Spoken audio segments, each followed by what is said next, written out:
ध्यान रखना, दवा पानी समय समय पर लेते रहना, और जाते ही मुझे फोन जरूर करना। इतना कहते कहते पति भावुक हो गया। पत्नी ने पति के सिर पर हाथ फेरते हुए कहा, देखो यहाँ सब लोग देख रहे हैं, अच्छा नहीं लगता, सब लोग देख रहे हैं। उस आदमी ने देखा, एक आदमी और बाजू में था, वो भी रो रहा था। इसी ने पूछा उससे, भैया तू क्यों रो रहा है? उसने कहा, पहले तुम बताओ कि तुम क्यों रो रहे हो? उसने कहा, मैं इसीलिए रो रहा हूं, मेरी पत्नी मुझे छोड़कर जा रही है, इसलिए मुझे रोना आ रहा है। मेरी पत्नी मुझे छोड़कर जा रही, तू क्यों रो रहा? उसने कहा, अभी जो ट्रेन आने वाली है 10 मिनट बाद, उसी ट्रेन से मेरी पत्नी पियर जाने वाली है, इसीलिए मैं रो रहा हूँ। फिर पूछा, अब तू बता तू क्यों रो रहा है? उसने कहा, उस ट्रेन से तुम्हारी पत्नी जाने वाली है, उसी ट्रेन से मेरी पत्नी आने वाली है। समस्या दोनों के सामने है। समस्या में फर्क हो सकता है, बात समझना, समस्याओं में फर्क हो सकता है। एक की समस्या है कि पत्नी जा रही है, और दूसरे की समस्या है कि पत्नी आ रही। समस्याएं दोनों के सामने हैं। इसलिए मैं आपसे निवेदन गुजारिश करूंगा, तपस्या, जीवन में तपस्या आना चाहिए, जीवन में साधना आना चाहिए। इंडिया और भारत में फर्क होता है, ये निर्णय करना मुश्किल होता है, हमारा देश भारत है कि इंडिया है, क्या है। इस पुस्तक में मुझसे प्रश्न पूछा, दोनों में अंतर क्या है, इंडिया में और भारत में अंतर क्या है? तब मैंने कहा कि साधनों में जीना इंडिया है और साधना में जीना भारत है। इस वर्ग को समझ जाए, साधनों में जीना और साधना में जीना। हम साधनों में जीने के आदी हो गए, इसलिए सब कुछ होने के बाद भी जीवन में संकट है, दुख है, पीड़ा है, परेशानी है। साधना करना भूल गए। सुबह सुबह मौन रही, चीखिए मत, चिल्लाइए मत। सुबह सुबह मौन रहिए, चीखे मत, चिल्लाइए मत। कोई कुछ भी कह दे, मुख को बंद रखिए, कान को चालू रखिए। सुनिए सुनिए, मुख से काम लेना बंद करो, कानों से काम लेना शुरू करो। अभी क्या हो रहा है? सुनने को कोई राजी नहीं, घर में कोई किसी की सुनने के लिए राजी नहीं।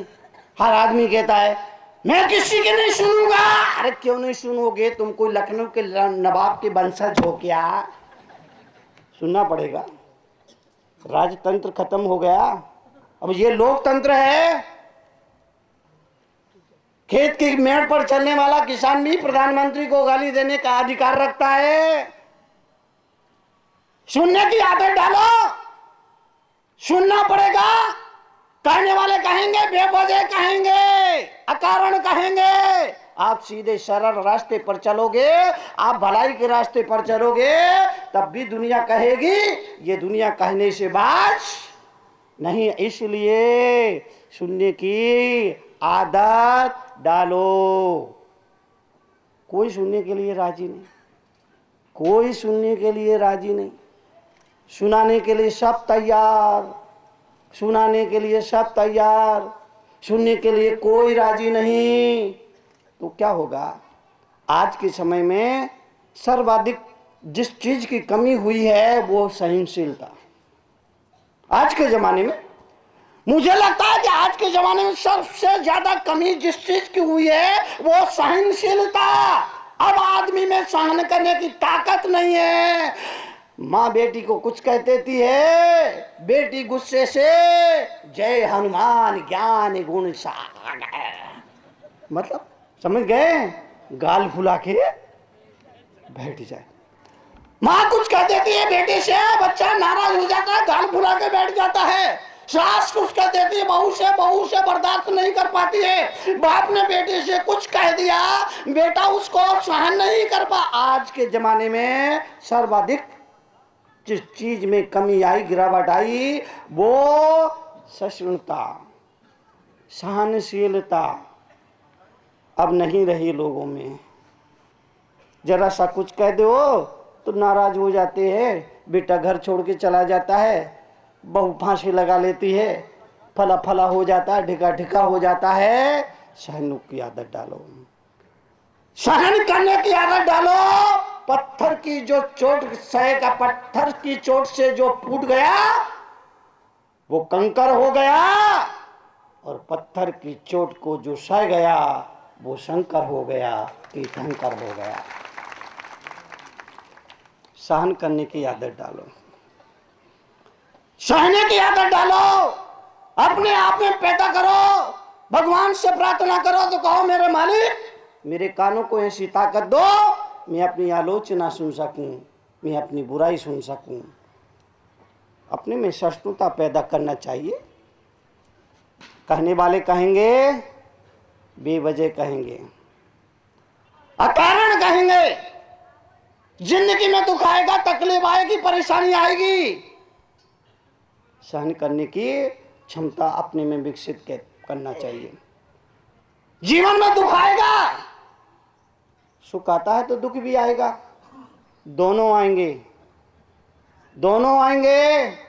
सुख भी आएगा, दुख भी आएगा, पर दोनों का स्वागत करो, दोनों का अभिनंदन करो। तुम्हारे चाचा बंबई में रहते हैं, 4 महीने में एक बार आते हैं।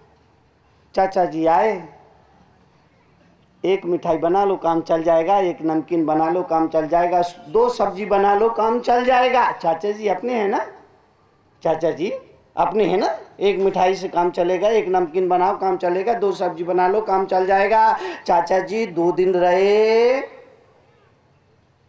400 रुपये खर्च हुआ, पर चाचा जी जब जाएंगे तो घर के किसी सदस्य को 500 का नोट देखे जाएंगे, दामाद आया, दामाद आया।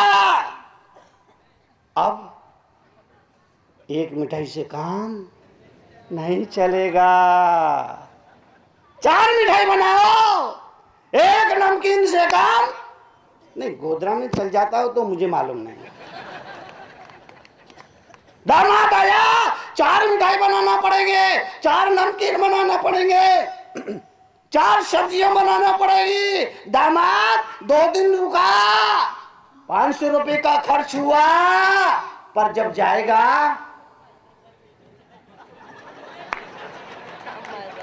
1000 रुपये लेकर जाएगा। ओ बाबा, यही बात तो मैं कह रहा हूं आपसे। चाचा जी यानी सुख, दामाद यानी दुख। चाचा जी आए यानी सुख, दामाद आए यानी दुख। एक बार मैंने विचार किया, दामाद को इतनी इज्जत क्यों दी जाती है? सबसे ज्यादा रिश्तेदारों में सबसे ज्यादा इज्जत अगर किसी को दी जाती है वो दामाद को दी जाती है। मैंने सोचा भाई इसकी वजह क्या है? बाद में मुझे समझ में आया, कोई तुम्हारी विपत्ति को ले जाए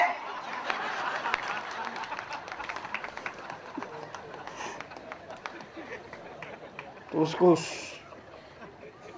पूछ परख तो होगी ना, और कहीं वापिस ना छोड़ जाए, इसीलिए उसको जारी रखना पड़ता है।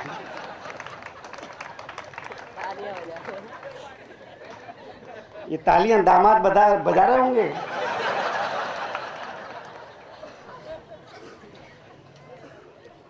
मैं आपसे निवेदन करना चाहता हूं, सुख आए उसका भी स्वागत करिए, दुख आए उसका भी स्वागत करिए। चाचा जी है उनका भी स्वागत करना पड़ता है, दामाद आता है उसका भी स्वागत करना पड़ता है। सुख दुख जिंदगी में दोनों अनिवार्य है, दोनों आएंगे।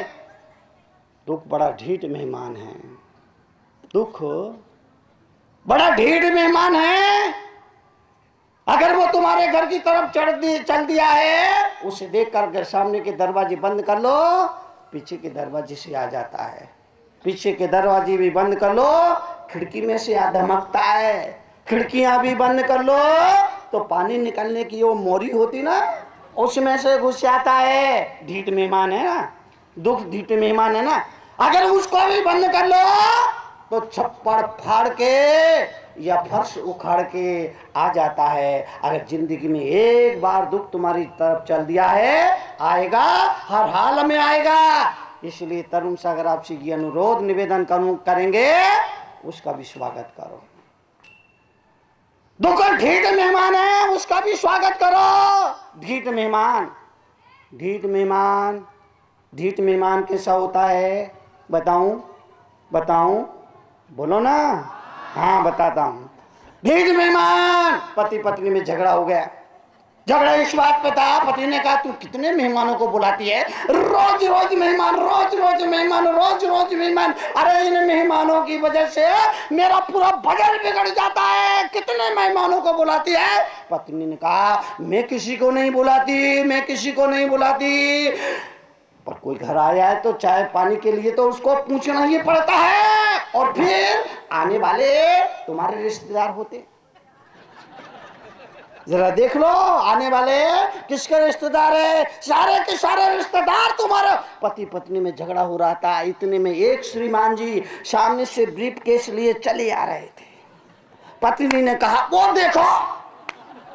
पति ने कहा हाँ हाँ भाई हम सब ये बाद में निपट लेंगे, पहले तो ये मेहमान आ रहा, इससे निपटो।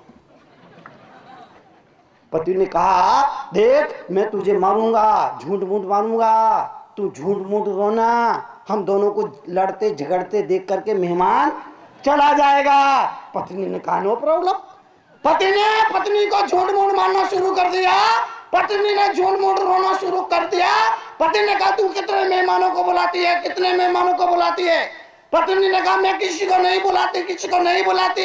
मेहमान ने देखा अरे बाबा हमारी वजह से पति पत्नी में महाभारत चल रहा है, ऐसे घर पे नहीं जाना। और वो मेहमान वापिस चलने लगा, वापिस चला गया। लेकिन तभी उसके मन में विचार आया कि एपिसोड नंबर 1 तो देख लिया, अब एपिसोड नंबर 2 भी देखना चाहिए, क्या होता है। थोड़ा उधर गया, घूम घर के दरवाजे के पास आके चुपके से खड़ा हो गया। पति पत्नी को लगा मेहमान भाग गया, तो पति ने कहा मैंने तुझे मारा ही नहीं। पत्नी बोली मैं रोई ही नहीं। मेहमान बोला मैं भगा ही नहीं।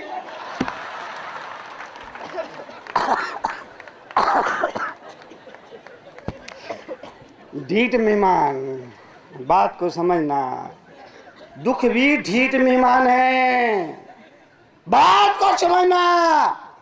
दुख भी ढीठ मेहमान है, जिंदगी में आएगा, हर हाल में आएगा, जरूर आएगा।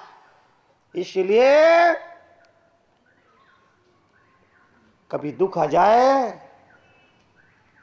घबराने की जरूरत नहीं। जिंदगी में कोई परेशानी आती है, हिम्मत से काम लेने का। कोई तकलीफ आती है, कोई कष्ट आता है, घबराना नहीं, बल्कि ये सोचना शनिवार के बाद रविवार भी आएगा और इस दुख के बाद जीवन में सुख भी आएगा। ऐसे वक्त में सिर्फ हिम्मत ही काम आएगी। आपका हिम्मत, आपका आत्मबल, आपको संकल्प, इच्छा शक्ति वही काम आएगी। इसलिए अध्यात्म ने कहा रिश्ते टूट जाए तो चिंता मत करना, व्यापार टूट जाए तो चिंता मत करना, संबंध टूट जाए तो चिंता मत करना, दोस्त यारी टूट जाए तो चिंता मत करना। बस तुम्हारा मन नहीं टूटने पाए, तुम्हारा संकल्प नहीं टूटना पाए। मन को अखंड बना के रखो। शरीर कमजोर हो और मन मजबूत हो काम चल जाएगा। शरीर कमजोर हो लेकिन मन संकल्प मजबूत हो, काम चल जाएगा। और शरीर मजबूत हो और मन कमजोर हो तो काम नहीं चलेगा। इसीलिए अपने मन को मजबूत बनाओ, दृढ़ संकल्प कर लो। दृढ़ संकल्प देवता चरण पखारेंगे। अरे आए कैसे भी अभिमानी आखिर खुद ही हारेंगे। कर लो दृढ़ संकल्प देवता चरण पखारेंगे। संकल्प दृढ़ होना चाहिए। मन की शक्ति जिसको कहते हैं वो सबसे बड़ी ताकत हुआ करती है। संकट के समय में कोई दुनिया काम नहीं आने वाली है। इसलिए मैं आपसे निवेदन करूंगा, अपने जीवन के दुख किसी को मत बताना, क्योंकि हर आदमी डॉक्टर नहीं होता है जो तुम्हारे जख्म का इलाज कर सके। ये दुनिया बड़ी जालिम है, तुम्हारे दुखों को हंस हंस रो रो करके पूछेगी और फिर दुनिया को हंस हंस करके बताएगी। जब एक माँ अपनी बेटी को विदा करती थी तो संस्कार दीक्षा देती थी। प्राचीन समय में जब माँ अपने बेटी को विदा करती थी तो संस्कार दीक्षा देती थी और कहती थी, बेटी जिंदगी गंगा की धारा नहीं, जिंदगी रेलवे लाइन नहीं जो समानांतर चले। जिंदगी तो गंगा की धारा है। गंगा कभी इधर गिरती है, कभी उधर गिरती है, कभी इधर पड़ती है, कभी उधर पड़ती है। इसके बावजूद गंगा की पवित्रता में कभी आंच नहीं आती है। माँ अपनी बेटी को कहती थी, बेटी को विदा कर रही है, ससुराल के लिए विदा कर रही है। विदा करते करते संस्कार दीक्षा दे रही है और कह रही है, बेटी जिंदगी रेलवे लाइन नहीं जो समानांतर चले।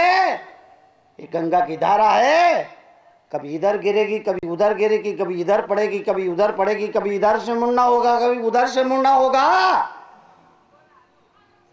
लेकिन गंगा की धारा में कभी पवित्रता में आंच नहीं आती। इसी तरह से जिंदगी में कई तरह के दिन तुम्हें देखना पड़ेंगे। कभी सुख आएगा, कभी दुख आएगा, कभी गम आएगा, कभी खुशियां आएंगी। लेकिन बेटी इस खानदान की पवित्रता को कभी आंच नहीं आने देना। इस कुल की मर्यादा को कभी आंच नहीं आने देना। ये माँ अपनी बेटी को संस्कार दीक्षा देते हुए कहती थी।